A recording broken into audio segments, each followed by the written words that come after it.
نحمده ونصلي على رسوله الكريم أما بعد فأعوذ بالله من الشيطان الرجيم بسم الله الرحمن الرحيم لا تقتلوا النفس التي حرم الله إلا بالحق صدق الله العظيم محترم و مکرم صدر عالی مرتبت میزان عدل پر جلوہ افروز حکم حضرات معزز اساتذہ کرام اور سامعین پرتمکینت، آج اس اجلاس میں میرا محور کلام ہے اسلام اور دہشت گردی۔ رلاتی ہے تیری حالت اے مسلمان مجھ کو، رلاتی ہے تیری حالت اے مسلمان مجھ کو، کہ عبرت خیز ہے تیرا افسانہ سب فسانوں میں۔ برادران ملت اور حاضرین مجلس، آج آپ موبائل اور ٹیلی ویژن میں سنتے ہیں کہ فلاں جگہ دہشت گردی ہو رہی ہے، فلاں جگہ دہشت گردی پھیلانے کی کوشش کی جا رہی ہے۔ آج دہشت گردوں نے اتنے لوگوں کو موت کی گھاٹ اتار دیا، اتنے لوگوں کی جانیں ضائع ہو گئی، اتنے املاک برباد ہو گئے، اور ان سارے جرائم کا مجرم اسلام اور اسلام کے ماننے والوں کو قرار دیا جا رہا ہے۔ میں اس مختصر وقت میں آپ کو بتانا چاہتا ہوں کہ دہشت گرد کون ہے، پوری دنیا میں دہشت گردی پھیلانے والے کون ہیں، دنیا کے امن و امان اور چین و سکون کو چھیننے والے کون ہیں، روئے زمین کے باشندوں کی نیند کس نے حرام کی؟ کیا اس کے ملزم واقعتاً اسلام اور اسلام کے ماننے والے ہیں؟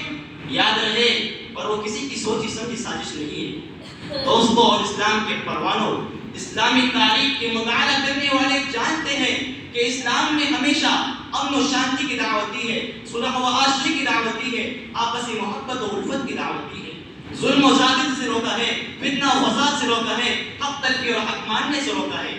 اسلام کے عدل و انصاف اور دعوت امن و شانتی کا اندازہ لگانے کے لیے ضروری ہے قبل اسلام کے حالات سے واقف ہو کہ اسلام سے پہلے دنیا کیسے کیسے حالات سے گزری۔ دوستو، 6 صدی عیسوی میں دنیا بڑی اضطرابی اور بے قراری کی حالت میں اپنے لمحات گزارا کر رہی تھی۔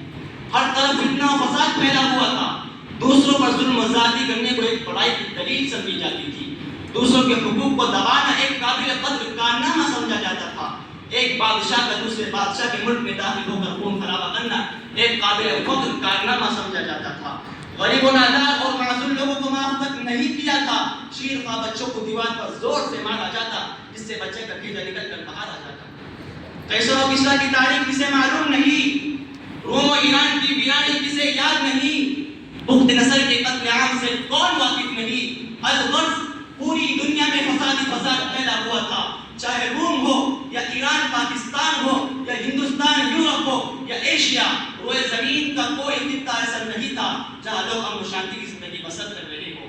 اسی حالت کو بیان کرتے ہوئے قرآن کریم نے کہا ظہر الفساد فی البر والبحر بما کسبت ایدی الناس۔ ایسے خطرناک اور تاریخ ترین حالات میں اسلام کا ظہور ہوتا ہے اور اس مضطرب پریشان دنیا کو حقوق انسانی کا پیغام سناتا ہے، امن و شانتی کا پیغام سناتا ہے، صلح و آشتی کا پیغام سناتا ہے۔ اسلام کہتا ہے صلح جنگ سے بہتر ہے، چاہے چھپ کر ہو۔ سورہ حجرات کی تاریخ کسے معلوم نہیں، مسلمانوں کو کس طرح اثناء سفر راستے میں روکا گیا۔ قرآن کریم کہتا ہے ناجائز کسی کو قتل کرنا جائز نہیں، کسی کے املاک کو ہلاک کرنا جائز نہیں، کسی پر ظلم و زیادتی کرنا فساد و دہشت گردی ہے، اور اللہ تعالیٰ فساد و دہشت گردی پسند نہیں کرتا۔ قرآن کریم کی ایک آیت امن کی دعوت دیتی ہے اور دہشت گردی سے روکتی ہے، لیکن آج میڈیا کے ذریعے اسلامی تعلیمات کو مسخ کرنے کی کوشش کی گئی، اسی دنیا کے سامنے بدنام کیا گیا، جو امن و شانتی کا داعی تھا اسی دنیا کے سامنے مجرم بنا کر پیش کیا گیا، لوگوں کو اس سے نفرت دلائی گئی۔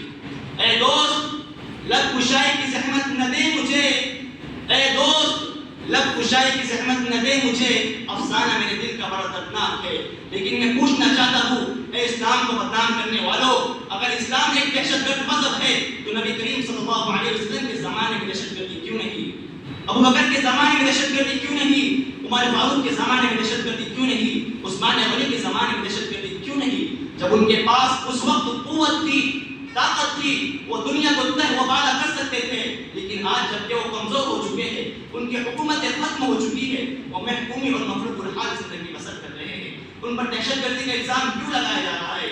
اس کے پیچھے کوئی سوچی سمجھی سازش اور طے شدہ پلاننگ نہیں ہے؟ روئے زمین کے مسلمانوں کے خون سے ہولی کھیلی گئی، مسلمان عورتوں کی عفت و عصمت کو پامال کیا گیا، ان کی آبروریزی کی گئی، ان کے دامن حیا کو تار تار کیا گیا اور کیا جا رہا ہے۔ لیکن کہیں سے اس کی بندش اور روک تھام کی آواز نہیں اٹھ رہی ہے۔ میڈیا میں کبھی یہ نہیں کہا جاتا کہ ان پر ظلم زیادتی ہو رہی ہے، ان کے حقوق کو پامال کیا جا رہا ہے۔ یہودی اور عیسائی کی وہاں میں رہن کی قیمت ہے، مسلمانوں کی خون کی کوئی قیمت نہیں، اور اس پر ظلم مارا ہے جب یہ کہ میڈیا میں اسے مجرم و خطا کار بنا کر پیش کیا جاتا ہے۔ لہٰذا پہلے یہ طے کرو کہ دہشت گردی کسے کہتے ہیں۔ کیا جان و مال کی حفاظت کرنے کا نام دہشت گردی ہے؟ عزت و آبرو کی حفاظت کا نام دہشت گردی ہے؟ اپنے وطن سے محبت رکھنے کا نام دہشت گردی ہے؟ اپنے وطن پر قربان ہونے کا نام دہشت گردی ہے؟ اگر تم کسی کو دہشت گردی کہتے ہو تو ہم فخر سے کہتے ہیں کہ ہم دہشت گرد ہیں، لیکن دہشت گردی اسے نہیں کہا جاتا، بلکہ کسی کی حریت و آواز کو سلب کرنے کا نام دہشت گردی ہے، کسی کے انسانی حقوق پر ڈاکہ ڈالنے کا نام دہشت گردی ہے۔ اور اسلام پر دہشت گردی کے بہتان لگانے والوں، اب بتاؤ کہ افغانستان میں دہشت گردی کس نے پھیلائی؟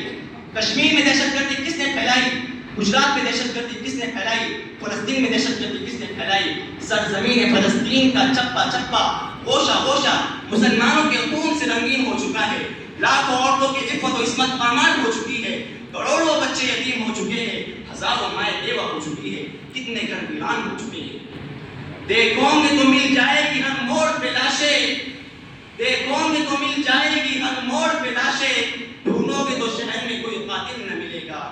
مسلمانوں، میں ان درندے یہودیوں سے پوچھنا چاہتا ہوں، اے نام نہاد امن قائم کرنے والوں، اگر تم امن قائم کرنا چاہتے ہو تو خود دہشت گردی کرنا چھوڑ دو، دنیا میں امن قائم ہو جائے گا، دنیا سے دہشت گردی ختم ہو جائے گی، اور یہی دہشت گردی کے خاتمے کا اصل علاج ہے۔